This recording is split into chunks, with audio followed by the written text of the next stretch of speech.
Greetings and welcome to this edition of Positronic Hypersonic. Positronic Hypersonic. Positronic Hypersonic. I'm Barry P. Cook, and I'm here to talk to you about the Punisher special that was just released on Disney Plus called The Punisher: One Last Kill.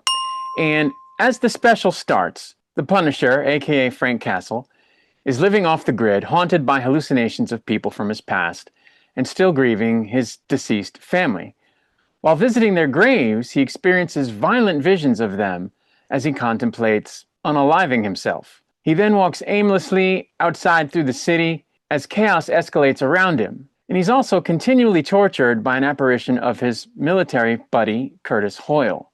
Arriving back at his apartment complex, he's cornered by the crime lord Ma Nucci, matriarch of the Nucci crime family, who is seeking revenge for Frank having murdered her husband and 3 sons, which he did because of that family's role in the deaths of his own family. In confronting him, she reveals that she's placed a bounty on his head, which will attract every common criminal in the area to try to take him out. And of course, she gave them his address. Frank returns to his apartment and ends up seeing a vision of Karen Page, who scolds him for his failures before consoling him. As evening comes, a small army of thugs breaks into Frank's complex, provoking him out of hiding by attacking other residents and setting his room on fire.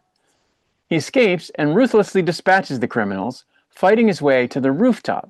There, numerous crooks swarm him, but he jumps off the roof. He then finds himself conflicted between pursuing Nucci, who's there to watch him die, to use her words, and protecting a nearby bodega, which is under attack.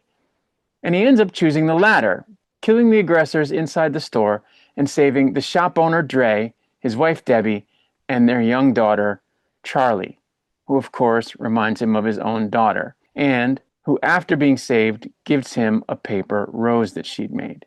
Frank then takes the rose to the grave of his daughter Lisa, telling her that he still has work to do as the Punisher when she appears to him in a hallucination. On what appears to be the next morning, we see Frank walking the street wearing his skull vest and his arsenal and executing a thug after returning to an old homeless veteran the hat that this thug had previously stolen from him and whose dog the thug had also previously killed. And that's where the special ended. So, I have long admired John Barenthal's acting in this particular role. I've really only seen him in one other thing, which was The Walking Dead, and I don't remember being terribly impressed by his acting on that.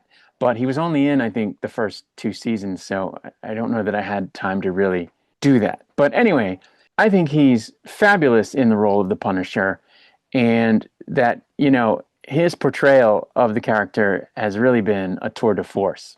And that comes through in flying colors in this special, which does a great job of depicting, the hardship that is living with severe PTSD of the kind that Frank has and how it's debilitating and really horrific to observe someone having to live with. And so I think there was quite a bit of value in that. I think it's gripping and, moving and thought-provoking. And so I applaud them for depicting it. And having it acted out by Barenthal is just really an excellent thing because he did a really good job. You really feel what the character is going through between what they worked into the depiction and how he acted it out. And so I really enjoyed that part of it. Of course, all of the violence in this special was amazing. The fight sequences, where he's hand-to-hand with these thugs or just shooting at them and, also taking damage himself is just brutal to watch and in that brutality, awesome to watch. Very entertaining. Enjoyed the hell out of it. So I liked that. Of course, in the end, it was great to see him walking around with the skull vest on and dealing with thugs, which is what you want to see the Punisher doing. Thugs that were menacing other people, not just thugs he was fighting to save his own life, but thugs that were harming other people. So that's, just great Punisher stuff, and I was glad they put that in at the end.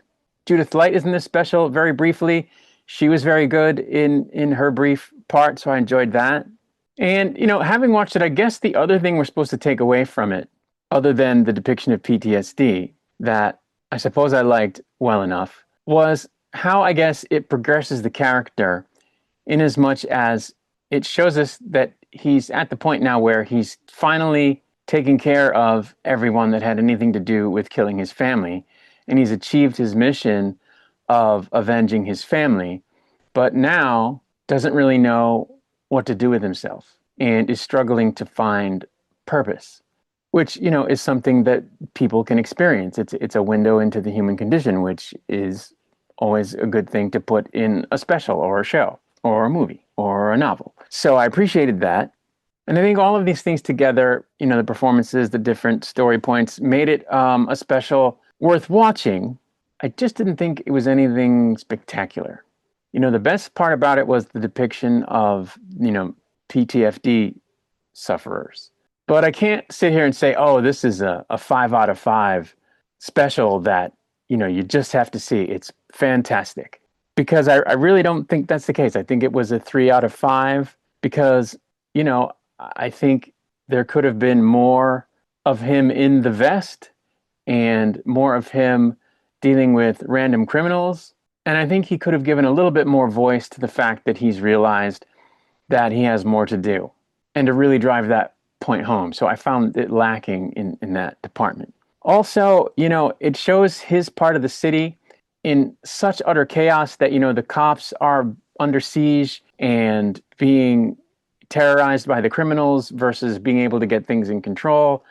And I realize that happens when riots break out, for example, as we've seen, unfortunately, in recent history as well as distant history, right here in the United States and, of course, elsewhere. So it's not something that never happens, but I just didn't get the feeling that the city was in, a riot situation as much as just general lawlessness.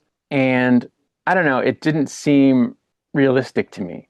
Because in a riot situation, you usually see crowds of people like protesting and committing crimes in large groups. And this was just like generalized individual lawlessness where individual people were just behaving badly. And I don't know, it didn't strike the right chord with me. It didn't seem as though they depicted that kind of scenario realistically. So I didn't like that as I was watching it. But, again, 3 out of 5, worth watching, great acting, great violence, and I suppose that's a good thing. But I really don't have anything else to say, so I'm going to get out of here, but I'll be back with another video soon. Until I return, I wish you peace and long life.